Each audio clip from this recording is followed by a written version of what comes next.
में यहाँ दलित, आदिवासी व अन्य पिछड़ा वर्ग विरोधी पार्टी भी रही है और अभी भी है, जिस कारण केंद्र में रही इस कांग्रेस पार्टी की सरकार ने इन वर्गों के मसीहा व भारतीय संविधान के मूल निर्माता परम पूज्य बाबा साहब डॉक्टर भीमराव अंबेडकर को भारत रत्न की उपाधि से भी सम्मानित नहीं किया था, जिसके लिए वो हर प्रकार से पात्र भी थे। इतना ही नहीं बल्कि इनके मूवमेंट को आगे बढ़ाने के लिए अपनी पूरी जिंदगी समर्पित करने वाले मान्यवर श्री कांशीराम जी के देहांत होने पर भी केंद्र में उस समय इसी कांग्रेस पार्टी की रही सरकार ने उनके सम्मान में एक दिन के लिए भी राष्ट्रीय शोक घोषित नहीं किया था तथा न ही इस पार्टी की रही सरकार ने पिछड़े वर्ग की आरक्षण संबंधी मंडल कमीशन की रिपोर्ट को भी लागू किया था, जिसे फिर बीएसपी ने अपने कड़े संघर्ष व अथक प्रयासों से केंद्र में रही श्री बीपी सिंह की सरकार से ही लागू करवाया था। साथ ही इसी सरकार में ही बाबा साहब डॉक्टर भीमराव अंबेडकर को भी भारत रत्न की उपाधि से सम्मानित किया गया था, जो इनके अपार अनुयायियों की वर्षों से ये दिली चाहत भी थी। लेकिन अब केंद्र व अधिकांश राज्यों की भी सत्ता से बाहर होने के बाद यही कांग्रेस पार्टी खासकर दलितों, आदिवासियों व अन्य पिछड़े वर्गों के वोटों की खातिर आए दिन किस्म किस्म की नाटकबाजी करती रहती है, जबकि इन वर्गों के मामले में इस पार्टी की सच्चाई तो ये है कि कांग्रेस पार्टी जब सत्ता में होती है और इनके अच्छे दिन होते हैं तो तब इस पार्टी को इन वर्गों का विकास व उत्थान आदि याद नहीं आता है तथा न ही इनको महिलाओं की भी भागीदारी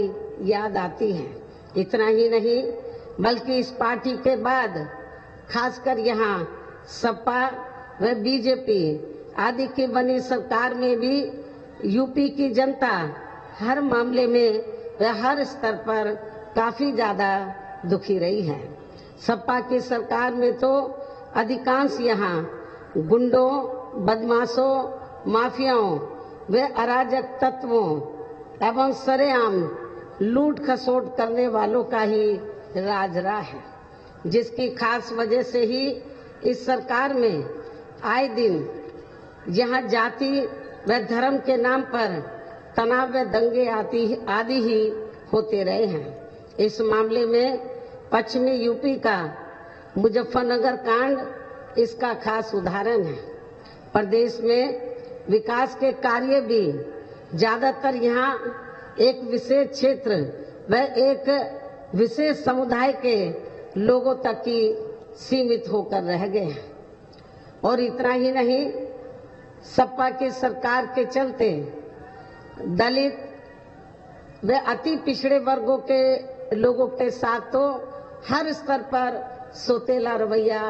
अपनाया गया है। आप लोगों को ये मालूम है कि जब सपा पावर में आई तो सपा सरकार ने एक काम ये किया, सबसे पहले सत्ता में आते ही, कि हमारी पार्टी की सरकार ने जो दलित और अन्य पिछड़े वर्ग में समय समय पर संत गुरु और महापुरुष हुए तो उनको आदर सम्मान देने के मकसद से, उद्देश्य से हमारी पार्टी की सरकार ने जिन नए जिलों के नाम इनके नाम से रखे, नई योजनाओं के नाम इनके नाम से रखे, तो उनको बदल दिया। और इतना ही नहीं, मैं सरकारी कर्मचारियों को भी ये बताना चाहती हूँ कि जब पदोन्नति में आरक्षण को लेकर तो पार्लियामेंट में बिल आया तो यही समाजवादी पार्टी थी जिसने इस बिल को फाड़ दिया था और इस बिल को पास नहीं होने दिया, ताकि जो दलित वर्ग के लोग हैं उनको पदोन्नति में आरक्षण की सुविधा ना मिल सके। ये समाजवादी पार्टी का कैरेक्टर है, चाल चरित्र है। इसी प्रकार भाजपा सरकार की भी नीतियां व कार्यशैली अधिकांश यहाँ जातिवादी, पूंजीवादी एवं आरएसएस के संकीर्ण एजेंडे को ही लागू करने पर टिकी रही हैं, जिससे प्रभावित एवं शिकार हुए लोगों का इस सरकार में सही से विकास व उत्थान आदि नहीं हो सका है। साथ ही इनका हर स्तर पर काफी ज्यादा उत्पीड़न भी किया गया है। धर्म के नाम पर हमेशा यहाँ तनाव व नफरत आदि का वातावरण ही बना रहा है, ये किसी से छिपा नहीं है। प्रदेश में हर प्रकार के अपराध भी काफी ज्यादा बढ़े हैं। खासकर दलित व महिलाएं भी इस सरकार में कतई भी सुरक्षित नहीं रही हैं। लेकिन मीडिया में इनके आंकड़ों को ज्यादातर दबा दिया जाता है। आपके आगरा में तो इतना बुरा हाल है दलितों का कि पुलिस की कस्टडी में तो दलित वर्ग के एक नव युवक को मार दिया जाता है, ये भी किसी से छिपा नहीं है। इसके अलावा प्रदेश में गरीबों, मजदूरों, बेरोजगारों व अन्य मेहनतकश लोगों के साथ साथ दलितों, आदिवासियों, अन्य पिछड़े वर्गों, मुस्लिम एवं अन्य धार्मिक अल्पसंख्यक समाज के लोगों के हित व कल्याण के लिए वर्षों से जो भी यहाँ सरकारी योजनाएं चल रही थी तो उनका भी इन्हें इस सरकार में सही से पूरा लाभ नहीं मिल सका है। खासकर दलितों व पिछड़ों को आरक्षण का भी पूरा लाभ नहीं मिल सका है, क्योंकि इन्होंने ज्यादातर सरकारी कार्य प्राइवेट सेक्टर के जरिए ही कराए हैं, जिसमें इनके लिए आरक्षण की कोई भी व्यवस्था नहीं है। सरकारी नौकरियों में भी इनका आरक्षण का कोटा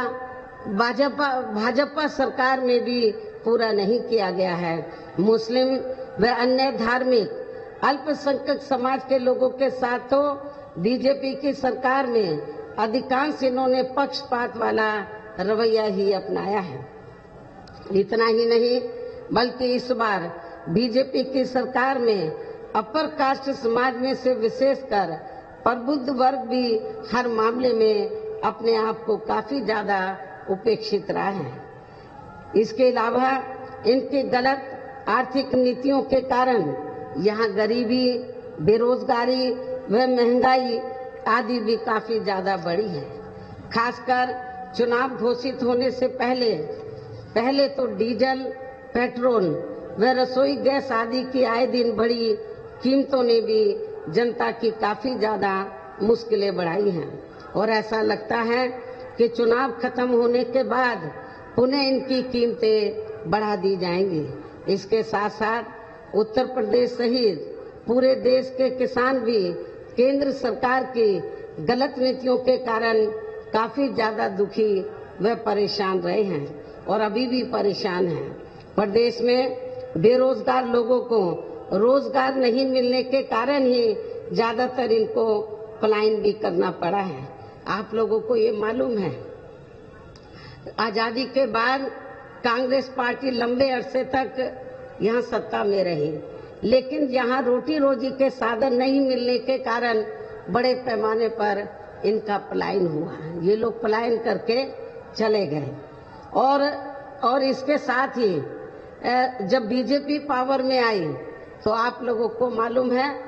कि ये सिलसिला जारी रहा और कोरोना काल में जो लोग बाहर के राज्यों से वापस आ गए, जब उनको रोटी रोजी के साधन नहीं मिले तो उन्हें पुनः पलायन करना पड़ा।